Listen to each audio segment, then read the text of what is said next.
O salão estava impecável, admito. Tudo em tons de bege e verde oliva, aquela decoração rústica chique que parece saída direto do Pinterest. Me enfiaram na mesa 7, aquela reservada para os solteiros e para os parentes que ninguém sabe onde colocar. Quando fui pegar uma taça de espumante na bandeja do garçom, senti aquele abraço sufocante da tia Lúcia.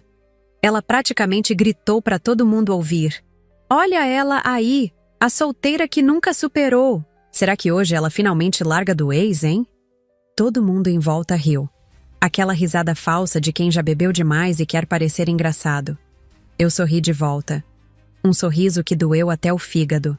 Engoli o espumante de uma vez só e já estava procurando outro. Na verdade, precisava de vários. E talvez uma dose de algo mais forte. Mas continuei sorrindo, porque é isso que você faz em casamento de família quando virou a piada oficial. Enquanto tentava engolir a vergonha junto, com mais espumante vi ele. Tiago. Lindo pra caralho naquele terno azul marinho que realçava os olhos claros. E a noiva, minha ex-prima amiga Bruna, pendurada no braço dele como um enfeite caro. A última vez que vi os dois juntos foi quando descobriram que eu ainda chorava por ele. Mas isso já faz uns 2 anos. Eu superei. Juro que superei. Mas meu coração disparou mesmo assim. Aquela sensação de formigamento no peito que você tenta ignorar. Desviei o olhar rápido. Fingi mexer no celular. Mas dava para sentir os olhares. Sempre dá. É como se todo mundo estivesse esperando eu fazer alguma cena. Sair correndo, sei lá. Como se eu fosse algum tipo de entretenimento extra da festa. Respirei fundo e voltei para a mesa, tentando ficar invisível. Só precisava aguentar até o brinde principal, e depois dava para sumir sem ninguém perceber. Na mesa ao lado, os sussurros começaram como um zumbido, mas logo ganharam palavras que ardiam mais que o espumante. Será que ela vai fazer cena? Ela ainda ama ele, né? Sempre soube que ela era instável. Essas frases não eram novas para mim. Era o tipo de veneno que minha própria família vinha destilando há anos. Mas ouvir de novo, ali, tão alto, tão descarado, me fez apertar a taça com tanta força que senti os dedos formigarem. Olhei ao redor e por um segundo, juro que pensei em levantar e sair. Mas fiquei. Sempre fico. Me senti uma figurante deslocada num teatro onde todo mundo sabia o roteiro, menos eu. As primas usavam o cardápio como leque, mas o que elas abanavam de verdade era o calor da fofoca. Os tios trocavam olhares e riam com aquele deboche disfarçado de preocupação. E os desconhecidos? Esses já me olhavam como se soubessem, de tudo, porque sabiam, né? Ou achavam que sabiam. A narrativa já estava pronta fazia tempo. Eu era a desequilibrada, a amarga, a que não superou. O clichê que eles amavam reciclar em festas de família. Tomei um gole generoso do espumante, e ele desceu queimando como se quisesse limpar a garganta de todas as palavras que eu engoli por anos. Eu repeti para mim mesma. Só até o brinde, só até o brinde.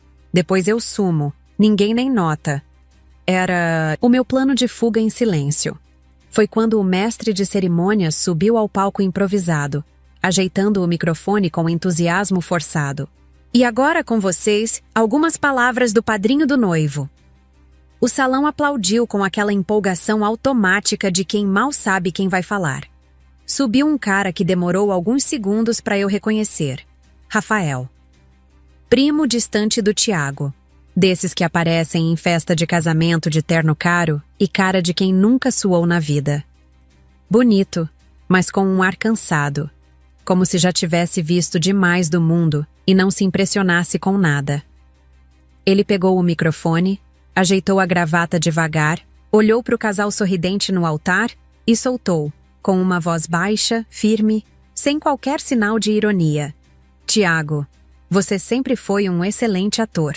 As risadas começaram imediatamente, como se todos esperassem uma piada interna ou alguma história embaraçosa da infância. Mas não era esse tipo de frase. O tom dele tinha algo errado. Não era provocação amigável, era sentença. E só percebi isso porque minha pele arrepiei inteira. O salão ainda tentava rir, mas a gargalhada já vinha hesitante, meio cortada no ar. Rafael continuou, agora com o olhar fixo no Tiago, que parecia engasgar com a própria saliva. O sorriso dele vacilou por uma fração de segundo. A mão da Bruna, que segurava firme no braço dele, se mexeu. Ela também sentiu.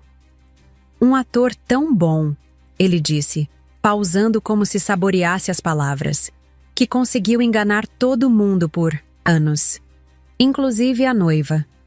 E foi aí que o silêncio começou. Não aquele silêncio de atenção, mas o silêncio nervoso de quem sente que algo grande e feio está prestes a ser revelado. Eu não sabia o que estava por vir, mas sentia que meu nome ainda não tinha sido dito e já estava no centro do palco. O silêncio veio como uma onda invisível. Primeiro foi só um desconforto no ar, como se o oxigênio tivesse mudado de densidade. Depois, veio o riso nervoso da Bruna.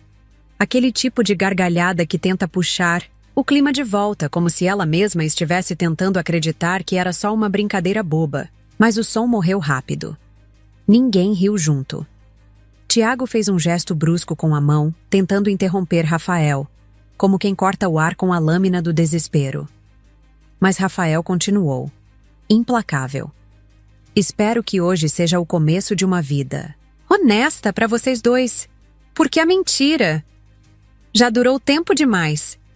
A frase caiu como um copo quebrado no chão. O som do microfone captou um pigarro no fundo do salão, seguido por uma sequência de sussurros espalhados como gasolina em palha seca. As conversas discretas viraram cochichos agitados. Os convidados começaram a olhar uns para os outros com olhos arregalados, tentando entender se aquilo era parte do roteiro, ou o desmonte dele. E eu senti o mundo girar devagar. Um arrepio subiu pelas minhas costas como uma lembrança antiga. Uma daquelas que você enterra fundo, mas que volta correndo. Quando o cheiro do passado invade a sala, olhei para o Tiago e vi a cor sumir do rosto dele. Um branco cinza que só aparece quando o medo real bate. O olhar dele não buscava Bruna, nem Rafael. Buscava saída, mas não tinha. A Bruna apertou o braço dele, as unhas cravadas no tecido, do terno como se quisesse segurá-lo no lugar, ou descobrir se era tudo verdade pelo toque. Rafael ajustou o microfone e o chiado tomou conta dos alto-falantes, um som agudo, incômodo, como um aviso. E então ele me olhou. Não um olhar casual. Foi um olhar cirúrgico. Ele me procurava. Me achou. E como num efeito dominó, os rostos do salão inteiro seguiram a direção daquele olhar. Eu estava sentada, tentando fazer meu corpo desaparecer atrás de uma taça de espumante vazia. A pele do meu rosto esquentou, como se a luz de um holofote tivesse me atingido. E para quem chamaram de a solteira que nunca superou. A voz dele era firme, deliberada. Talvez fosse hora de perguntar por quê, né? Foi como se alguém tivesse puxado o chão debaixo dos meus pés. Meu estômago despencou, não como uma metáfora, mas como uma reação física. Suor frio, taquicardia, mente em branco. Pela primeira vez na noite, ninguém teve coragem de rir. Aquelas mesmas pessoas que me apontaram com o queixo, que repetiram piadas sobre ficar pra titia, agora me olhavam como se estivessem vendo outra coisa. Algo que eles nunca imaginaram, ou que sempre souberam, mas preferiram ignorar. A tia Lúcia, que 2 horas antes gritava piadinhas como se estivesse num programa de auditório, agora me encarava com um olhar confuso, como se pela primeira vez questionasse se tinha rido da pessoa errada. Eu não sabia o que Rafael ia fazer, nem o que ele ia dizer, mas naquele segundo, entendi que minha vida estava à beira de uma ruptura. E não era uma que eu escolhera. Era aquela que acontece quando a verdade vem à tona com força demais para ser parada. Bruna se levantou num pulo, o vestido de noiva fazendo barulho contra a cadeira. Que palhaçada é essa, Rafael? Você bebeu demais? A voz dela tremeu no final, tentando parecer irritada, mas soando mais desesperada. Rafael desceu do palco devagar, cada passo calculado, o microfone ainda na mão. Você quer mesmo saber, Bruna? Quer mesmo que eu abra a caixa de Pandora que o Tiago escondeu de você por 2 anos? Ela empalideceu tanto que o blush pesado ficou parecendo 2 manchas vermelhas, flutuando num rosto de papel. A mãe dela se levantou também, tentando puxar a filha de volta pro lugar. Rafael, isso aqui é um casamento! Tenha respeito! Mas ele só balançou a cabeça, um sorriso amargo no canto da boca. Era um casamento. Era. O verbo no passado fez todo mundo congelar. Meu celular vibrou no colo. Quase derrubei a bolsa. Do susto. Mensagem de número desconhecido. Ele vai contar. Se prepare. Olhei a tela sem entender. O número estava salvo como T. Só isso, uma letra. Minhas mãos começaram a tremer tanto que mal consegui apagar a mensagem. O passado que eu tentei enterrar estava voltando, e parecia sedento por sangue. Olhei para o Tiago de novo e vi o desespero nos olhos dele, aquele olhar de animal encurralado. Ele sabia o que estava por vir. Eu não sabia, mas meu corpo todo já estava em modo de fuga. O problema é que não tinha para onde correr. Estava cercada de parentes, presos naquele salão decorado demais, perfumado demais, falso demais. E a bomba estava prestes a explodir.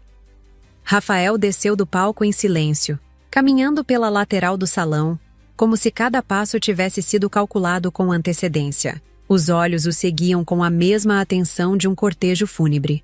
E talvez fosse mesmo, só que o que estava sendo enterrado ali era a versão decorada da verdade. Ele passou pelas mesas enfeitadas com arranjos caríssimos, agora esquecidos. Quando chegou diante de mim, não disse nada. Apenas estendeu o microfone. Você decide. 2 palavras, só 2, mas ditas com a gravidade de uma sentença. Por um segundo, pensei em me encolher na cadeira, fingir que não era comigo. Mas era. Sempre foi. O salão inteiro parecia prender a respiração, como se todos estivessem assistindo a uma peça cujo final ninguém sabia. O mesmo povo que me chamava de instável, agora estava calado, pendurado na beira do abismo comigo, esperando ver se eu ia cair, ou pular. Segurei o microfone com as mãos trêmulas. Era pesado, e não só pelo metal. Era pesado com anos de silêncios forçados, de sorrisos fingidos, de humilhações disfarçadas de piadas. Olhei para o Tiago, que evitava meu olhar como um moleque que sabe que vai ser pego. Olhei para Bruna, ainda agarrada no braço dele como quem segura uma âncora. Depois, olhei para o Rafael.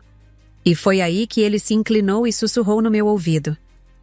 Eu sei que devia ter falado contigo antes, mas você precisava ter a chance de dizer, com a sua voz. Eles merecem saber.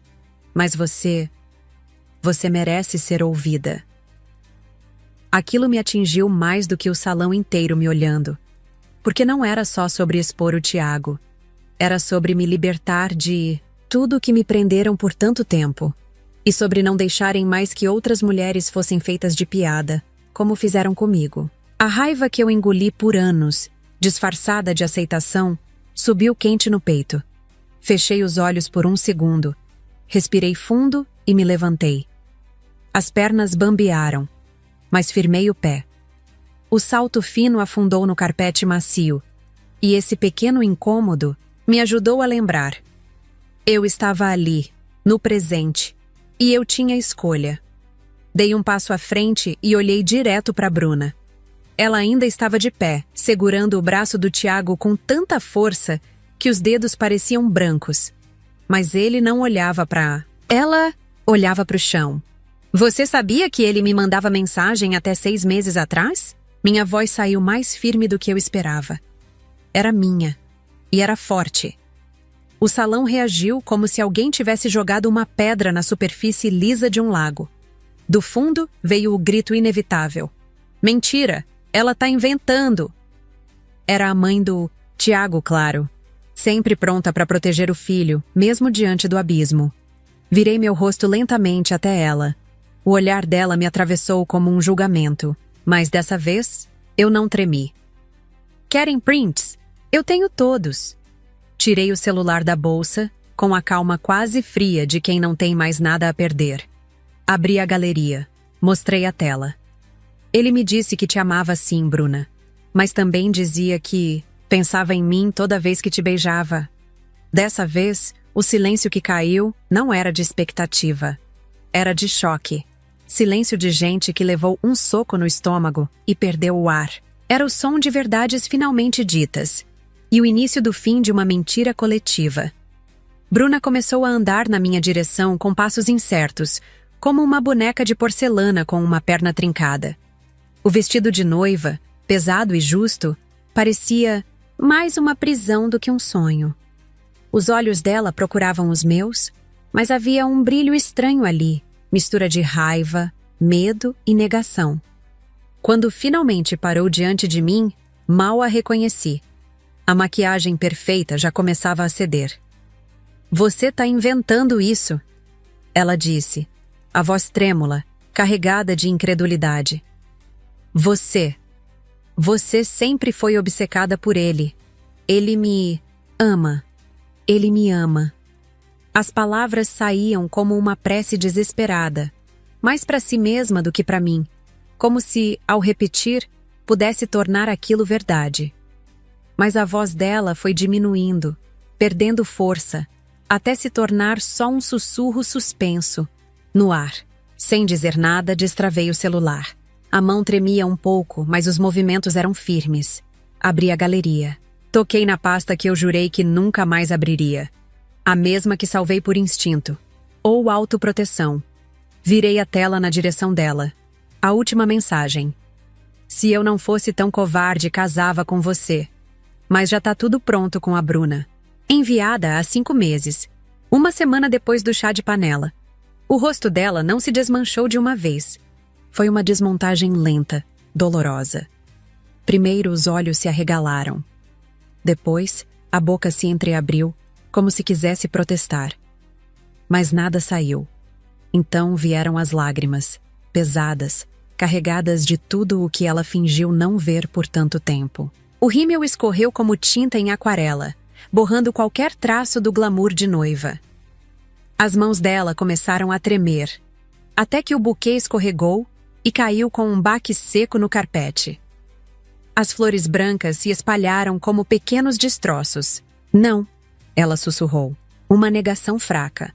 Uma tentativa vã de manter de pé o castelo que já tinha desabado.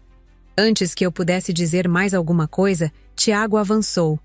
O movimento foi brusco, descontrolado. Ele tentou arrancar o celular da minha mão. Isso é doentio. Por quê? Você guardou isso? Por quê? Ele gritou, a voz embargada, o rosto vermelho de raiva. Ou de pânico. A veia do pescoço saltava. Segurei o celular com as 2 mãos, firme. Pela primeira vez naquela noite, não era eu quem tremia. Para lembrar que eu não era louca, que tudo que vocês diziam sobre mim ser instável, carente, dramática, era mentira. Eu guardei para me lembrar que eu não inventei nada. Ele recuou um passo, gaguejou, tentou rir. Aquele riso ridículo de quem acha que ainda pode escapar com charme e cinismo. Era brincadeira, porra! Você não entende brincadeira? Antes que eu respondesse, Rafael apareceu do nada. A expressão dele era de fúria contida, mas nos olhos tinha um tipo de dor antiga. Ele empurrou o Tiago com força, fazendo-o tropeçar. Um passo para trás. Brincadeira? Ele cuspiu. Você destruiu a saúde mental dela e ainda quer chamar de brincadeira? Isso não é piada, Tiago. Isso é covardia. Isso é abuso. E você não vai sair dessa fácil, primo. O salão inteiro estava em silêncio. Não o silêncio de antes. Era um silêncio denso, tenso. Um silêncio que precede uma tempestade. E ela já estava vindo. A mãe do Tiago se levantou de repente, a cadeira tombando atrás dela com estrondo. O rosto estava tomado de raiva. Os olhos faiscando como se eu tivesse acabado de matar alguém ali. no altar. Isso é armação dessa aí. Sempre foi invejosa. Sempre quis destruir a felicidade do meu filho. O dedo em riste apontado para mim tremia, e a voz dela cortou o silêncio como um chicote. Por um segundo, achei que ninguém fosse responder. Que eu teria que aguentar sozinha mais uma vez. Mas meu pai, aquele que passou a festa toda calado num canto, observando, tomando cerveja sem se meter, se levantou com uma calma que fez todo mundo parar. A voz dele saiu rouca, baixa, mas firme como pedra. Invejosa? A filha que sustentou a mãe doente com 2 empregos enquanto o filho de vocês mandava nude para ex escondido da noiva? Me respeita. As palavras bateram com força, como se alguém tivesse estourado um copo no chão. Foi o estopim. O salão se transformou em um campo de batalha. A prima Fernanda levantou gritando, apontando para o lado da família do Tiago. Vocês sempre souberam, sempre acobertaram. O marido dela tentou segurá-la, mas já era tarde. Uma taça voou, não sei para onde, nem por quê, mas o som do vidro se quebrando ecoou como sirene. De repente, todo mundo estava gritando. Tios se levantando, tias se apontando. Pessoas que nem deviam estar envolvidas começaram a escolher lados como se fossem torcedores. 2 senhoras, tias distantes, mas de sangue quente, começaram a se empurrar. Uma puxando a bolsa da outra, o cabelo voando para cima. O segurança do salão entrou apressado, sem saber por onde começar. Os arranjos de flores foram arrastados no meio da confusão. Velas tombadas, guardanapos voando como bandeiras brancas que ninguém queria erguer. O clima de casamento já não existia.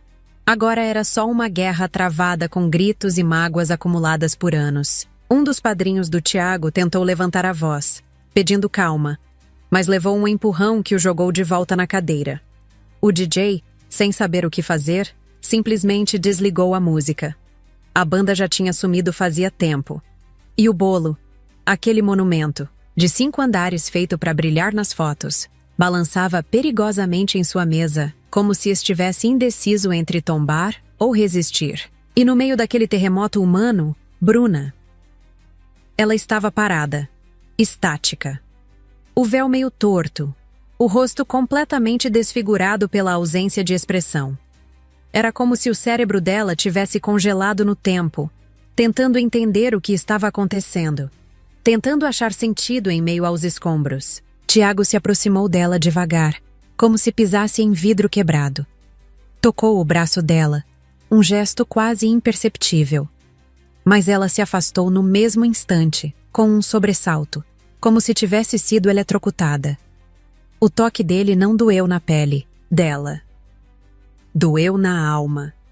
E ali, entre gritos, taças quebradas e velas apagadas, eu permaneci de pé, segurando o microfone que ninguém mais queria, como se fosse um tótem da verdade. Ou da destruição. Bruna arrancou o véu como se estivesse se livrando de uma coleira. O gesto foi seco, violento, e os grampos voaram pelo salão como estilhaços. Acabou. A voz dela saiu rasgada, do fundo da garganta. Você é um lixo. Um lixo. Ela cuspiu, as palavras na cara do Tiago, e foram mais afiadas do que qualquer tapa. Depois se virou e saiu correndo pelo salão, o vestido pesado se arrastando atrás dela como um fantasma. 2 madrinhas foram atrás, tropeçando nos próprios saltos, chamando o nome dela em vão, mas Bruna não olhou para trás. O mestre de cerimônias, que tinha evaporado no meio da confusão, reapareceu só para abandonar o microfone no palco, largando-o como quem solta um fardo. Saiu pelos fundos sem dizer nada, talvez com medo de sobrar para ele. A gerente do buffet começou a gritar ordens desesperadas, mandando os garçons salvarem o que pudessem da comida, dos doces, do bar, tentando salvar o que sobrou do que um dia foi uma festa. E o fotógrafo ainda clicava. Quieto, atento, como se aquilo tudo fosse uma performance planejada. Talvez achasse que ia ganhar um prêmio por documentar o casamento mais desastroso do século. Ou talvez fosse só o vício em registrar tudo, mesmo quando não se devia. E o Tiago? E o Tiago? Ficou parado no meio do salão como uma criança perdida no meio de um incêndio. O terno caro, agora amassado. A gravata torta, pendendo para o lado como um nó frouxo. O cabelo bagunçado, o olhar perdido. A máscara caiu. Não com barulho, não com drama. Mas caiu. E o que restou ali não era um homem traído por uma reviravolta. Era só um covarde encurralado pela própria mentira. Foi então que aconteceu uma coisa estranha. Um som seco, ritmado. Palmas. Alguém batia palmas. Lentamente. Não era um aplauso teatral, nem de sarcasmo. Era hesitante, quase tímido. Olhei em volta e vi uma prima distante. Nem sei o nome dela direito. Batendo palmas com os olhos cheios d'água. Depois, outra pessoa se juntou. E mais uma. Não foi um aplauso unânime. Foi um gesto contido, fragmentado. Mas real. Não, era celebração. Era alívio. Alívio de ver a mentira ruir, de ver o castelo de aparências desmoronar diante de todos. Era o som abafado de pessoas que, talvez pela primeira vez, estavam vendo a verdade sem filtro, sem edição. Era uma libertação, não só minha, dela, de várias. Rafael apareceu ao meu lado. Os olhos dele estavam vermelhos, mas ele não chorava. Sorriu, um sorriso triste, cheio de peso, mas também de convicção. Eles precisavam ouvir, ele disse. Mas mais do que isso, você precisava falar. Assenti devagar. Meus dedos ainda tremiam quando entreguei o microfone para ele. O silêncio voltou, mas era outro silêncio. Mais leve, mais respirável.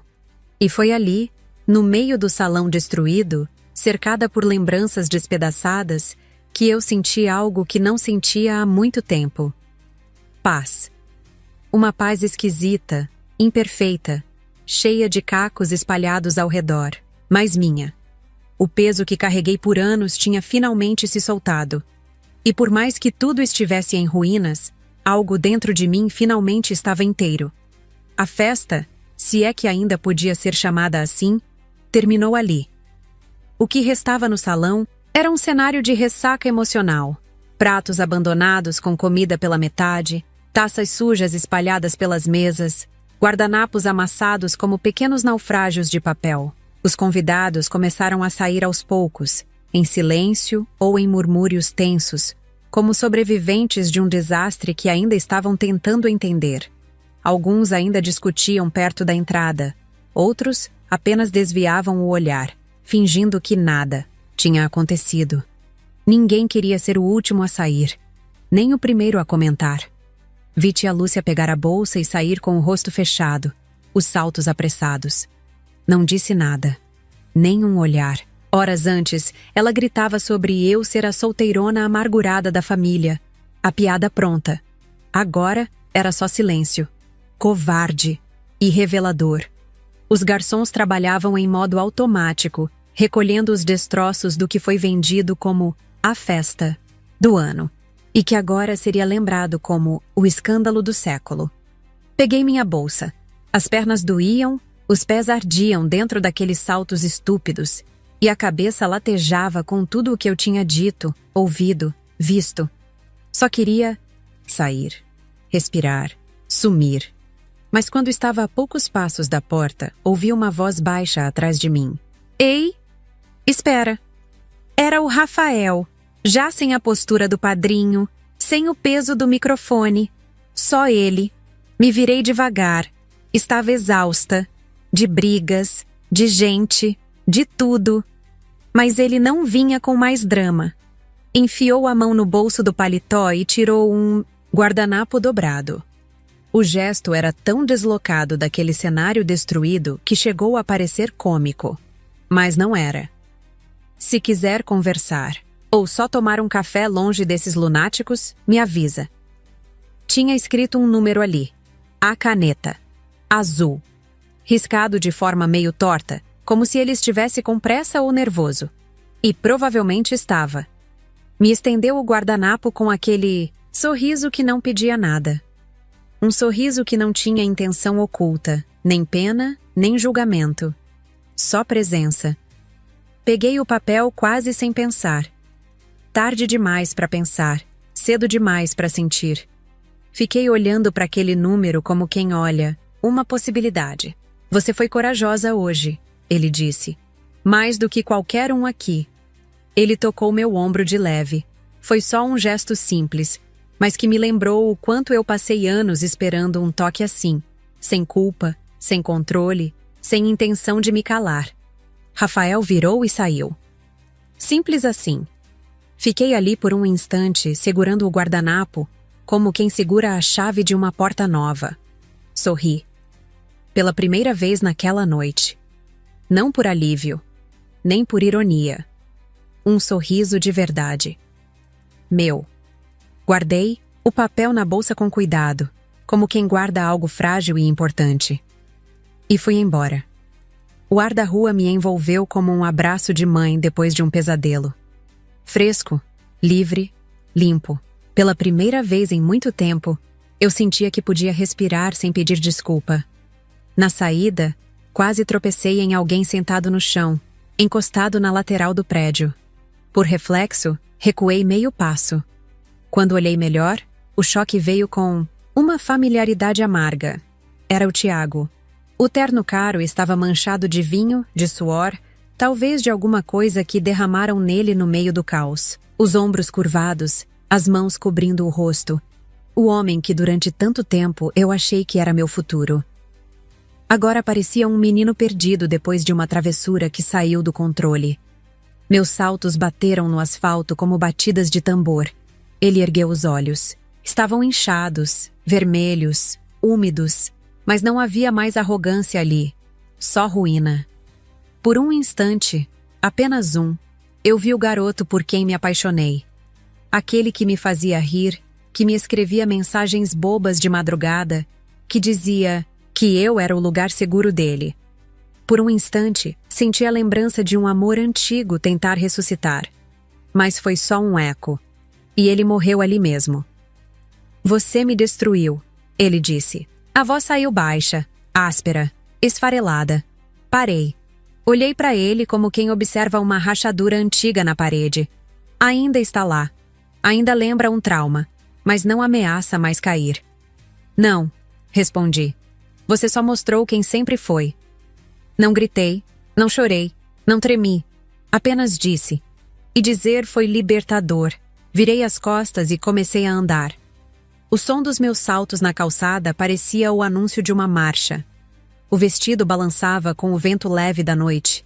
E com cada passo eu sentia a versão antiga de mim ficando mais distante. Atrás de mim ficava o salão arrasado, os sorrisos desfeitos, os segredos cuspidos em voz alta. Ficavam também os anos que perdi tentando caber no molde de alguém que nunca me viu por inteiro. À minha frente, só a rua vazia, a cidade pulsando em silêncio, como uma página em branco esperando ser escrita. A solteira que nunca superou? Talvez. Mas naquela noite, eu fui a única que teve coragem de encarar o espelho rachado da nossa família e dizer: chega, chega de fingir, chega de engolir, chega de me esconder. Chamei um Uber, entrei no banco de trás sem hesitar e pela primeira vez em anos, não olhei para o celular esperando uma notificação dele. Não precisei confirmar se ele estava vendo meus stories. Nem me culpei por não responder. Apenas olhei pela janela. A cidade passava em borrões de luz, e eu, pela primeira vez em muito tempo, estava em movimento. Não fugindo, indo. Voltando para mim mesma. Nos dias seguintes, meu celular não parou de tocar. Mensagens de parentes que eu nem sabia que tinham meu número, áudios gigantes no WhatsApp, ligações que eu deixava cair na caixa postal. Como você pôde? Você destruiu uma família. Sempre soube que você era problemática. Mas também tinha outras. Finalmente alguém teve coragem. Ele fez o mesmo com minha irmã. Você só mostrou a verdade. A família rachou no meio como uma melancia madura. Grupos de WhatsApp foram deletados, outros criados. Bloqueios no Facebook, indiretas no Instagram, um verdadeiro apocalipse digital. Minha mãe ligou chorando, dizendo que não conseguia mais olhar para a família do Tiago na missa de domingo. Meu pai, sempre quieto, só disse: "Você fez o certo, filha. Dói, mas é o certo." O que mais me impressionou foi descobrir que eu não era a única. As mensagens foram chegando devagar, como segredos sussurrados. A prima Adriana. Ele fez a mesma coisa comigo no meu namoro. A amiga da Bruna do trabalho. Ela sempre soube que tinha algo errado, mas fingia que não. O próprio Rafael me mandou um áudio longo, explicando que descobriu tudo por acaso, mexendo no celular do Tiago durante uma viagem. Eu ia falar com ele primeiro, mas quando vi você naquela mesa sozinha, todo mundo rindo. Não aguentei. A verdade é que ninguém estava surpreso de verdade. Todo mundo suspeitava, cochichava, especulava. Mas era mais fácil me transformar na vilã da história do que admitir que o príncipe da família era um canalha. Uma semana depois, encontrei a Bruna por acaso no supermercado. Eu estava escolhendo tomates quando ouvi meu nome. Me virei e lá estava ela. Olheiras fundas, cabelo preso de qualquer jeito, moletom largo. Nada a ver com a noiva perfeita do sábado anterior. Ficamos nos encarando por uns segundos que pareceram horas. Pensei que ela fosse me xingar, jogar os tomates, na minha cara, sei lá, mas ela só disse: "Obrigada." Baixinho, quase um sussurro. Eu sabia. No fundo eu sempre soube. Mas era mais fácil fingir que não. Ela ajeitou a alça da bolsa no ombro, desconfortável. Ele já tinha feito isso antes, com outras. Eu só. Eu achei que comigo seria diferente. A conversa foi estranha, 2 minutos no máximo entre as prateleiras de molho de tomate. Ela me contou que estava na casa da mãe, que ia devolver tudo. Os presentes, o apartamento que tinham alugado, até o cachorro que compraram juntos. Sabe o pior? Ela riu sem humor. "Eu sempre achei que você fosse a culpada, que você não deixava ele em paz. Ele me fez acreditar que você era louca, instável, obcecada." Pedi desculpas, não sei bem pelo quê. Ela balançou a cabeça. "Não, eu que peço. Por todos esses anos. Por tudo que falaram de você." Ela foi embora e eu fiquei ali, segurando um tomate murcho, tentando processar. A vida tem dessas reviravoltas estranhas. O Rafael me ligou numa quinta-feira à noite. Eu estava esparramada no sofá, comendo miojo meio sem gosto e assistindo uma série qualquer que eu nem lembrava o nome. A vibração do celular me tirou do transe, e quando vi o nome dele na tela, meu primeiro impulso foi deixar tocar. Depois, de tudo, tudo mesmo. O que eu mais queria era silêncio. Mas atendi. "Oi, desculpa ligar do nada. É que tá rolando um churrasco aqui em casa sábado." Ele começou. A voz mais leve, como se aquele peso do casamento tivesse evaporado. "Nada de família do Tiago, juro. Só uns amigos meus, cerveja, música. Achei que você podia aparecer, se quiser, claro." Fiquei em silêncio por alguns segundos, o miojo esfriando no prato. A ideia de festa me dava arrepios, mas não do tipo ruim, só estranhos. A última vez que estive numa foi, bom, memorável demais. "Não é um encontro, tá?" Ele emendou rápido, quase tropeçando nas palavras. "Só achei que você merecia estar num lugar onde ninguém vai te julgar. Onde você pode só ser." E foi isso que me fez dizer sim. No sábado fui. O churrasco era numa casa com quintal grande, luzes de corda penduradas nas árvores, gente rindo alto, cerveja gelada de verdade. Eu não conhecia ninguém. E o melhor, ninguém me conhecia. Ali, eu não era a ex do Tiago, nem a do microfone no casamento. Eu era só. E eu. Rafael me recebeu com um sorriso tranquilo, daqueles que não esperam nada em troca. Me apresentou como amiga, sem rótulos, sem históricos. Conversamos sobre trabalho, viagens que nunca fizemos, filmes ruins que vimos só para passar o tempo, coisas leves, coisas normais. E pela primeira vez em muito tempo me senti normal também. Não a piada da família. Não o centro de uma tempestade. Só uma mulher de 20 e tantos anos, de chinelo no quintal, rindo de uma piada idiota e comendo pão de alho enquanto reclamava do calor. Sem tensão, sem palco, sem torcida contra. Quando a madrugada chegou e eu pedi um carro, Rafael insistiu em me acompanhar até o portão. "Valeu por vir", ele disse, encostado no batente com as mãos no bolso. Fazia tempo que eu não te via sorrir de verdade. E ele tinha razão, porque naquela noite, meu sorriso não era um disfarce, era uma lembrança do que eu fui antes, e do que talvez eu ainda pudesse ser. 3 meses depois, minha vida tinha mudado completamente. Cortei o cabelo, mudei de apartamento, até troquei de emprego. Era como se aquele casamento desastroso tivesse sido um divisor de águas. A família ainda estava dividida. Alguns parentes não falavam comigo, outros viraram quase amigos. Descobri que a mãe do Tiago andava espalhando que eu tinha planejado tudo com o Rafael, que era uma conspiração para destruir o filho dela. Patético. O próprio Tiago sumiu do mapa. Ouvi dizer que foi morar em outra cidade. Conseguiu uma transferência no trabalho. Bruna seguiu a vida. Bloqueou ele de tudo. Até mudou o sobrenome de volta nas redes sociais. Eu e Rafael começamos a sair mais. Nada oficial, nada rotulado. Só 2 sobreviventes de famílias complicadas tomando cerveja e rindo das loucuras que testemunhamos. Ele me contou mais detalhes sobre o primo, sobre como sempre soube que ele era manipulador, mas nunca teve provas concretas até aquele dia. Minha mãe sempre dizia que ele era podre por dentro. Mães sabem dessas coisas.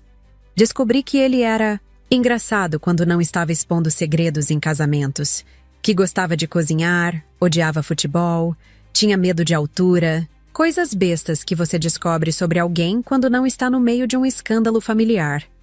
Num sábado qualquer, 6 meses depois do casamento, recebi uma mensagem do Tiago. O coração deu uma parada quando vi o nome dele na tela. Pensei 1000 coisas. Será que ele queria me xingar? Pedir desculpas? Tentar voltar? Li a mensagem umas 10 vezes. Vi que você está bem. Fico feliz. Eu estraguei tudo, eu sei. Só queria dizer que sinto muito. Por tudo. Você merecia coisa melhor. Só isso. Simples, direto. Fiquei olhando para o celular sem saber o que responder. Mostrei para o Rafael que estava fazendo café na minha cozinha. Ele leu, devolveu o celular e disse: "Você não deve nada." Para ele. Nem resposta. Tinha razão. Deletei a mensagem sem responder. Mas alguma coisa se fechou ali, sabe? Como quando você finalmente consegue fechar uma porta que ficou batendo com o vento por anos. Tomei o café que o Rafael fez. Forte demais, do jeito que ele gostava. E mudamos de assunto. Falamos sobre a viagem que estávamos planejando, sobre o cachorro que ele queria adotar, sobre qualquer coisa menos o passado. Era estranho estar numa relação saudável depois de tanto drama. Estranho, mas bom. Muito bom. A última vez que vi o Tiago foi por acaso, num posto de gasolina na estrada. Eu estava voltando de um feriado na praia com o Rafael e umas amigas. Entrei na loja de conveniência para comprar água e dei de cara com ele no corredor dos salgadinhos. Os 2 congelamos. Ele estava diferente. Mais magro, barba por fazer, um ar cansado que não combinava com o Golden Boy que eu conheci. "Oi", ele disse. "Oi", eu respondi. E foi isso. Não tinha mais nada para dizer. Paguei minha água, ele seus salgadinhos, e cada um seguiu seu caminho. Simples assim. Sem drama, sem discussão, sem lágrimas. Só 2 pessoas que já se conheceram e agora eram estranhos. No carro, contei para o Rafael. Ele perguntou se eu estava bem, se queria conversar sobre isso. Eu estava bem. De verdade. Era libertador não sentir nada. Nem raiva, nem tristeza, nem saudade. Só indiferença. Como ver um ator de uma novela antiga que você nem lembra mais do enredo. O Rafael pegou minha mão e continuamos viagem. O rádio tocando alguma música. Chiclete, as amigas dormindo no banco de trás. A vida tinha seguido. E o mais impressionante é que eu tinha seguido junto. A solteira que nunca superou? Essa morreu naquele casamento. No lugar dela, nasceu alguém mais forte, mais verdadeira, mais eu mesma. Hoje faz 2 anos daquele casamento. O Facebook me lembrou com uma daquelas notificações irônicas. Memória de 2 anos atrás. Uma foto da decoração antes. Do caos. Tudo em tons de verde oliva e bege. Flores impecáveis. Cadeiras perfeitamente alinhadas. Quase ri em voz alta. Se alguém olhasse só aquilo, jamais imaginaria o que aconteceu depois. Parece que foi em outra vida. E de certa forma, foi mesmo. A família ainda tem suas rusgas. Tem primo que não olha na minha cara, tio que me ignora em eventos e uma ou outra alfinetada passiva-agressiva em grupo de WhatsApp. Mas o tempo tem esse jeito estranho de lixar as arestas, mesmo que não apague os arranhões. Até a tia Lúcia me mandou parabéns no meu último aniversário. Sem emoji, sem desculpas. Mas mandou. Já é alguma coisa. Casei com o Rafael. No cartório, numa manhã de terça-feira. Só nós 2 e 2 testemunhas. Não teve flores, não teve discurso, não teve lista de presentes. E foi perfeito, foi limpo, foi nosso. Nada de salão alugado, buffet estressado, alianças trocadas sob os olhos de quem torce contra. Casamos como a gente vive. Simples, direto e em paz. Bruna também se casou de novo. Conheceu o cara no trabalho, pelo que soube. Me mandou convite. Pelo correio com um bilhete delicado. Eu li, agradeci e não fui. Algumas pontes, mesmo reconstruídas, não precisam ser atravessadas outra vez. E tudo bem. De vez em quando penso naquela noite, no microfone pesado nas mãos. Na sensação de estar engolindo o próprio nome há anos. Na raiva contida. No momento em que decidi parar de pedir desculpas por existir. Foi um inferno, sim. Mas foi o melhor inferno da minha vida. Porque queimou o que precisava queimar. Se o Rafael não tivesse falado, se eu tivesse engolido mais aquela noite como tantas outras, onde estaria agora? Provavelmente na mesa 7, bebendo espumante quente, rindo de piadas que sempre doíam mais do que pareciam, fingindo que estava tudo bem enquanto morria aos poucos por dentro. Mas naquele casamento, aquele que não era meu, eu nasci de novo, porque o casamento deles não foi sobre amor, foi sobre mentira. E o que eu fiz naquela noite foi arrancar o véu da farsa e dizer: eu não sou o que vocês dizem que eu sou. A solteira que nunca superou? Ela morreu ali mesmo. No lugar dela, nasceu alguém que aprendeu a se ouvir, a se defender, a se amar. Ganhei mais do que perdi. Ganhei um amor que não me silencia. Ganhei respeito. Dos outros, mas principalmente de mim mesma. E ganhei a melhor sensação do mundo. Liberdade. A verdade me custou caro, mas foi o preço mais justo que já paguei.